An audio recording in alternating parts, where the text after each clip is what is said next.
When thinking about prophecy and what's important for us to look at today in Scripture, we tend to look towards the Middle East. Today we're going to look at Damascus.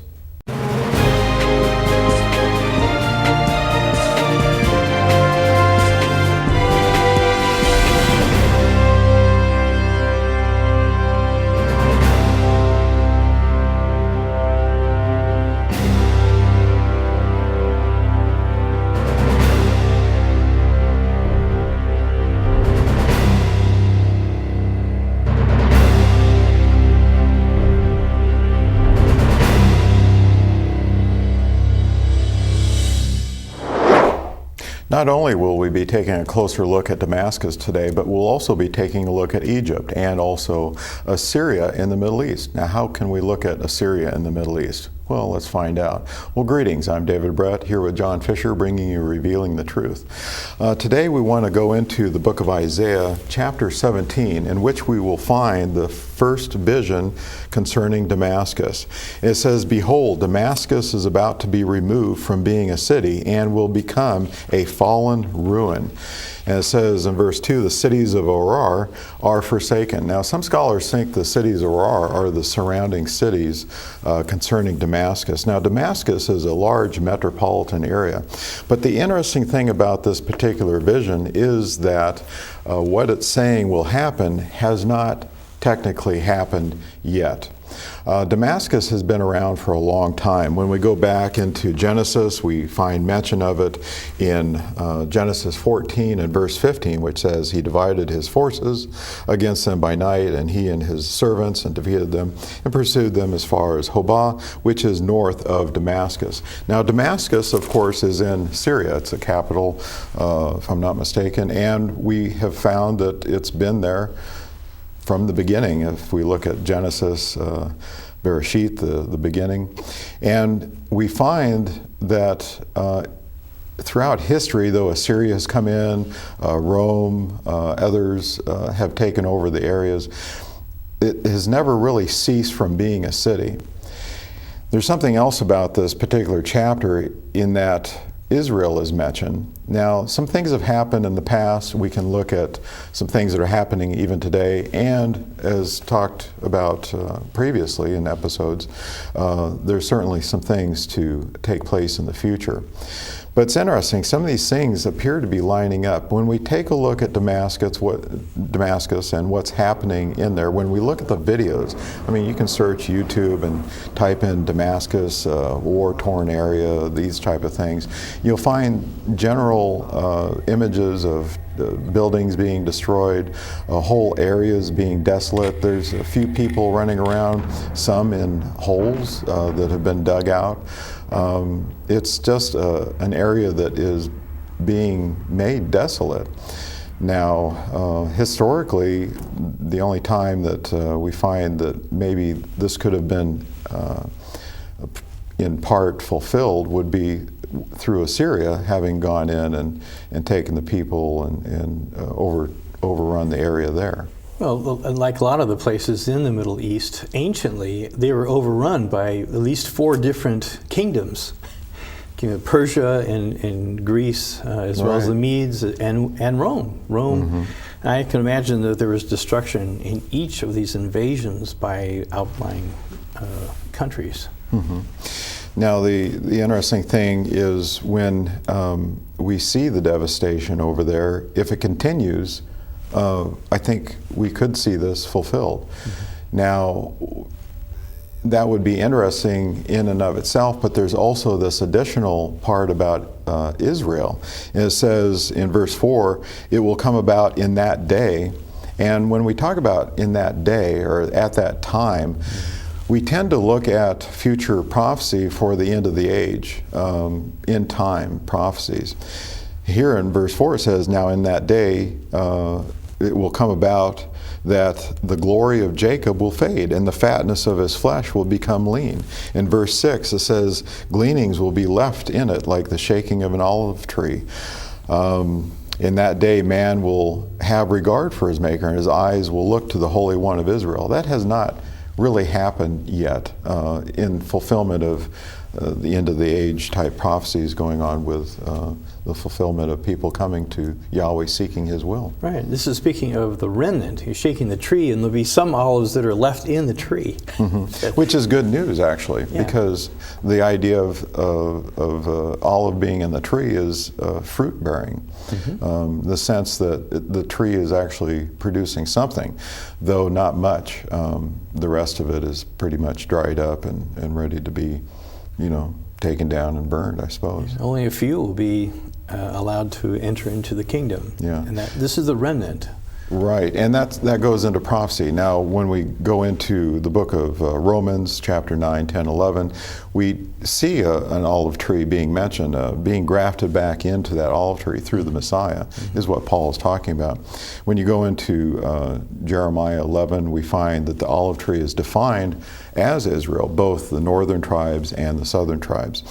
All 12 tribes of Israel. Now, where did Israel go? Well, they went through the nations, and a lot of evidence points to them going through between the Black Sea and the Caspian Sea, over the Caucasus Mountains, becoming the Caucasians, filling up Europe, filling up the United States. Well, what's happening to the United States? What's happening to Europe? Their glory is fading. So when we look at prophecies like this, we should consider what's happening today, and if this could be a fulfillment of end times coming upon us. We know that there's going to be a time of trouble for Jacob, and we see the terrorists causing problems, more so for Europe than us at this time, but we've recently had some uprisings here. So interesting, and new gun control laws, looking at doing that and trying to help. But in all of this, we also see, I think, in part, Assyria, when we look at the history. It says in Isaiah 17:13, it says, "The nations rumble on like the rumbling of many waters, and He will rebuke them, and they will flee far away." In Isaiah 17:14, it says, "At evening time, behold, there is terror. Before morning, they are no more." In Isaiah 37:36, there is something like 180,000 Assyrians taken in one night. And so there's prophecy in part that has happened. But we also see a day of judgment, the day of the valley of Jezreel, Armageddon it's referred to, and where the nations that come against Israel in the land over there, we find that will be, I think, fulfilled for, like Ezekiel 37, 38 in there. Gog of Magog coming down, and we're looking at some of these things, and we don't want to get too dogmatic. It has to be this way or that way. We're kind of open to the possibilities, but it's interesting, some of these things when we look at them. Now, the next chapter is considered to be Ethiopia. However, when we look at what it's saying, it could actually apply to America. When we look at what's being described here. In Isaiah 18 and verse 2, it says, "Which sends envoys by sea, even to papyrus vessels on the surface of the waters. Go swift messengers to a nation tall and smooth." I used to live in Hawaii, and when I'd get on the bus over there, I was head and shoulders over the people because I was tall, and of course I was clean shaven, and I was tall and smooth compared to the people there. But it says to a people feared far and wide. This nation has been considered a colonialist nation, going into other countries and being a powerful nation, having implements of war. Says, "Whose land the rivers divide." Some translations say the rivers spoil, but some scholars take a look at that and say, well, it's actually rivers that bless, in the sense that agricultural venues need water. So, I mean, we're a blessed nation because of all the rivers going through. We have major rivers dividing the nation. I mean, we have the Mississippi, Missouri, and the Colorado, Rio Grande, other areas where there's just a lot of rivers in this country. Now, we could look at Africa. There's the Niger, the Benue, the Niles, Congo, Zambezi, Orange. But I think when we look into this, we're looking at some possibilities. It says in verse 3, "All you inhabitants of the world and dwellers on the earth." Now, when we think about what's going to happen here prophetically, we can, in general, look at the whole world. And where has Israel gone? Into the whole world, all the nations. But I think we see a consolidation in Europe and also here in the States. Now, going down into getting away from Assyria, Assyria, and also Syria, Syria, which Damascus is there. I mean, we have to kind of discern where these areas are. When we go into chapter 19, we start to talk about Egypt, but we'll also talk about Assyria with an A. In 19, it says, "An oracle or a vision concerning Egypt. Behold, Yahweh is riding on a swift cloud and is about to come down to Egypt. The idols of Egypt will tremble at his presence, and the heart of the Egyptians will melt within them." It says, "So I will entice Egyptians against Egyptians, and they will fight against each other, his brother against his own neighbor." Well, we see times like this in the past. I mean, Gideon having gone into the Midianite territory with just 300 men, not 10,000 or 30,000 like he started out with. But the Midianites, they were turned on each other. Yahweh allowed this. So we see Yahweh's going to do this for Egypt. Now, Egypt has gone through some turmoil already. We've had the Arab Spring, about 5 years ago. In 2013, we have President Mohammed Morsi, deposed by the general. His name is Abdul Fattah al-Sisi, or not a sissy, because he's actually a strong leader. Now, when we go down into verse 4, part of the prophecy for Egypt is that there will be a strong and cruel leader. It says, "Moreover, I will deliver the Egyptians into the hand of a cruel master, and a mighty king will rule over them, declares Yahweh Elohim of hosts." Well, since General Abdul has taken over, he has decimated part of the population. 1,000 are estimated to be dead under his rulership, and tens of thousands are jailed currently who opposed him or who have risen up and protested against him. And so he sounds like he could be a cruel master or a mighty king that is rising up. Through the Arab Spring, we were kind of looking for leaders to rise up. Maybe the king of the north would be identified. Maybe the king of the south, as prophesied, would be made known to us today. But, how close are we? Well, we know we're closer to the end of the age than we've ever been before, and that means we're closer to seeing the Messiah return than at any time than before. But in all of this, we understand that there's a tribulation coming. It's called the Day of Yahweh. It's noted in Joel chapter 2. Revelation starts out with not the Day of the Lord, but the Day of Yahweh, talking about tribulation, seals being opened, trumpets being blown, and vials being poured out. Well, when we come back, we're going to take a closer look at Egypt and also Assyria.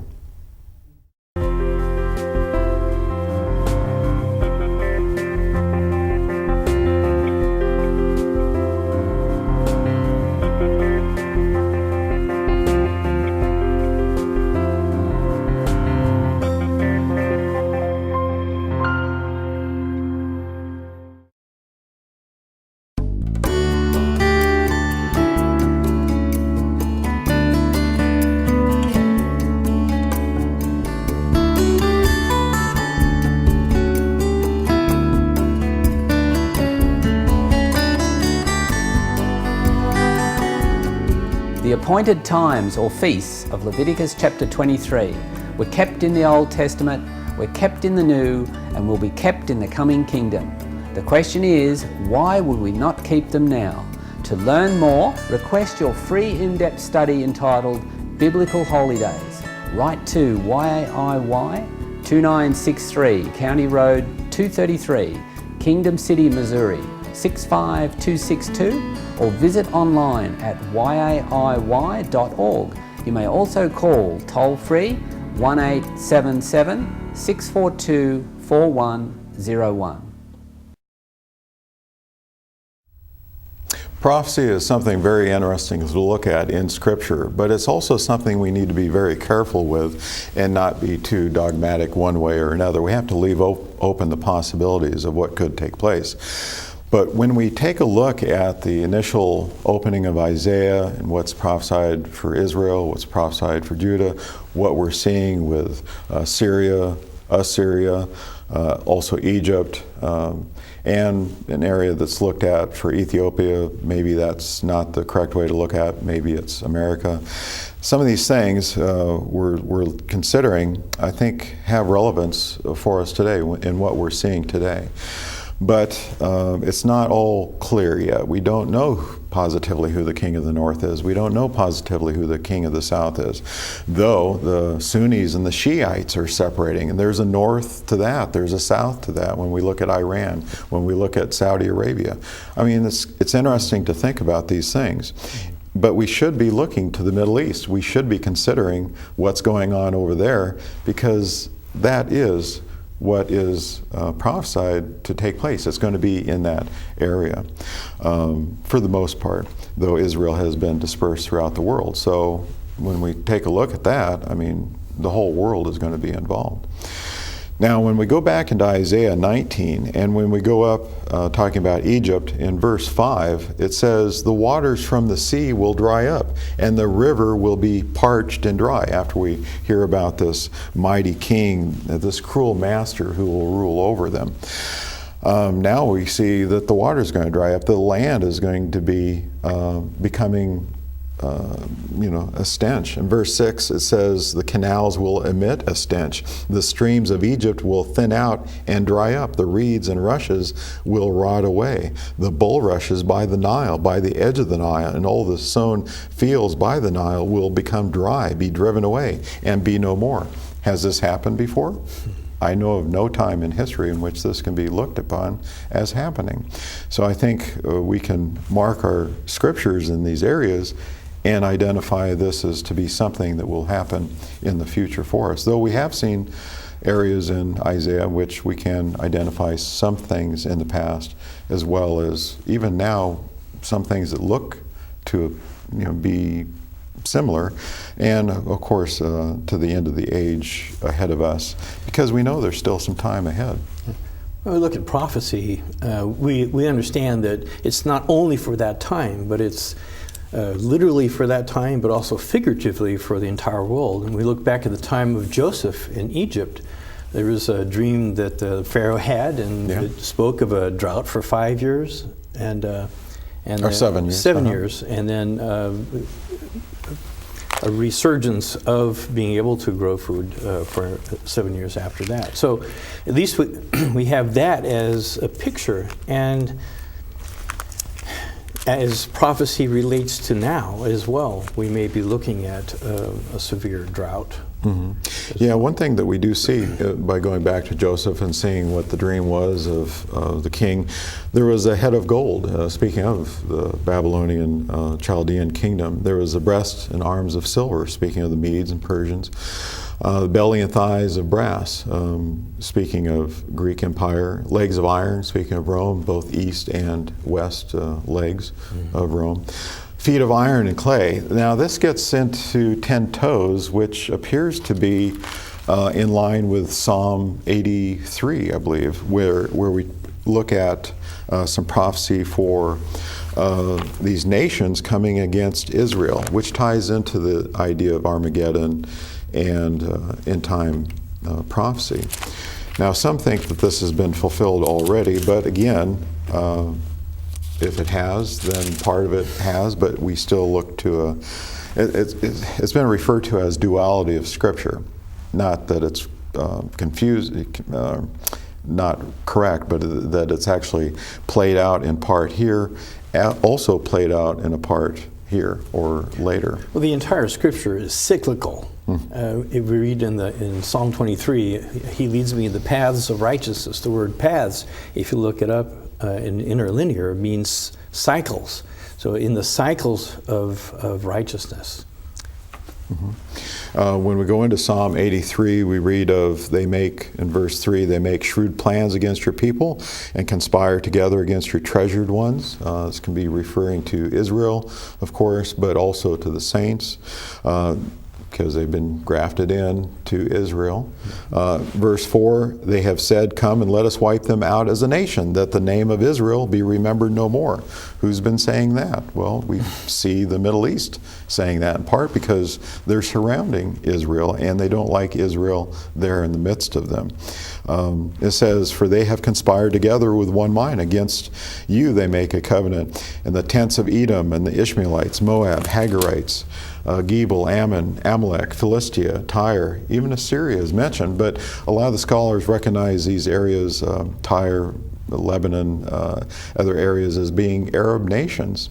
Even Saudi Arabia claim that they are of the descendants of Ishmael through, coming from the loins of Abraham through Hagar, the Egyptian. So there's some interesting things to look at there, but one of the things we need to keep in mind is Yahweh's treasured people, Israel, are through the line of Isaac. But the Arabs can't really be anti-Semitic because they are essentially of Abraham. And so it's interesting to look at some of these things. But notice down in verse 16 of Psalm 83, it says, fill their faces with dishonor that they may seek your name, O Yahweh. The name given as we look at interlinears and study out what the name of the Father is. It's not Allah, it's Yahweh. In verse 18 it says that they may know that you alone, whose name is Yahweh, are the Most High over all the earth, in verse 18 there. So some things to consider. But the idea is, this is the Middle East. We're focusing on scriptures that take a look at the Middle East, which most of the scriptures do. Now, getting back to this area where there's going to be this drought, we were contacted by some brethren in South Africa recently. They've had months of heat and drought, and they prayed. We've been praying actually for them. In fact, the next day after we started praying, they received rain, which is nice and encouraging to know. But how expansive will that be?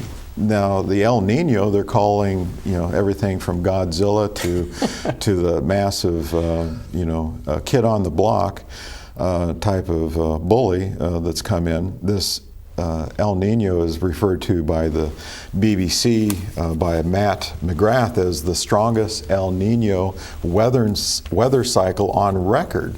And he says it's likely to increase the threat of hunger and disease for millions of people in 2016, the aid agency says. The weather phenomenon is set to exacerbate droughts in some areas while increasing floods in others. Some of the worst impacts are likely in where? In Africa, with food shortages expected to peak in February. Now, this doesn't necessarily mean that all this is going to happen at this time, or this is what is going on at this time concerning this scripture here. But we should be looking at these things, considering what's coming together. Is this cruel master, this General Abdul, is this area here where it talks about the famine, the El Nino that we're seeing? I mean, there are possibilities. Not wanting to scare anyone, or because we're told, don't be deceived, and we're told, be at peace. There's still things that have to occur. Yahshua's own words in Matthew 24. Even when we take a look at that, we can see some parallels, I think, that are starting to happen today. So, are we in the times of the trouble of Jacob? Quite possible. Yeah. Well, it's interesting to see how it's set up when we look at a map and we see where the nations that are Islamic and all surrounding this little tiny country of Israel. Right. It's like there's no need to be despondent about that.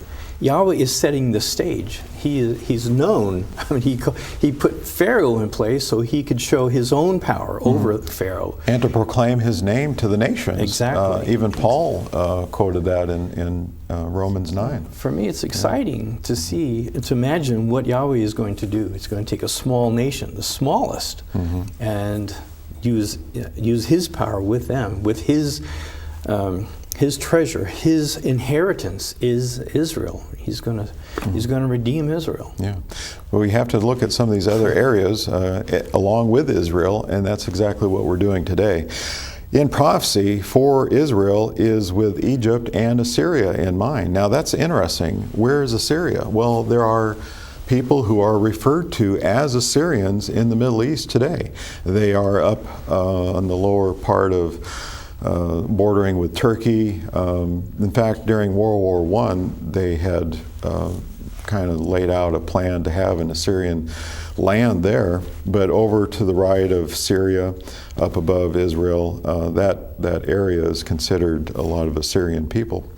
In Wikipedia.org, it says in 1963 of current history, the Ba'ath Party took power by force in Iraq. The Ba'athists, through secular, were Arab nationalists and set about attempting to Arabize the many non-Arab peoples in Iraq, including the Assyrians. Other ethnic groups targeted by force Arabization, including Kurds, Armenians, Turkomans, Mandeans, Yazidi, Shabaki, Kawalai, Persians, and Kyrgyzstans. This policy included refusing to acknowledge the Assyrians as an ethnic group, banning the publication of written material in Eastern Aramaic and banning its teaching in schools, banning parents giving Assyrian names to their children, banning Assyrian political parties, taking control of Assyrian churches, attempting to divide Assyrians on dominational lines, that is, or for example, Assyrian Church of the East versus Chaldean Catholic Church versus Syriac Orthodox, and forced relocations of Assyrians from other traditional homelands to major cities. In response to the Ba'athist persecution, the Assyrians of the Zoa movement within the Assyrian Democratic Movement, I didn't even know there was a Syrian Democratic Movement, but there is, took up armed struggle against the Iraqi regime in 1982 under the leadership of Yonadam Kana, and then joined up with the IKF in early 1990s. Yonadam Kana in particular was a target of the Saddam Hussein regime, Ba'ath regime, for many years. I wanted to stop there. There's more that can be read at their website, but I wanted to take a look at the prophecy down in Isaiah 19 and verse 23.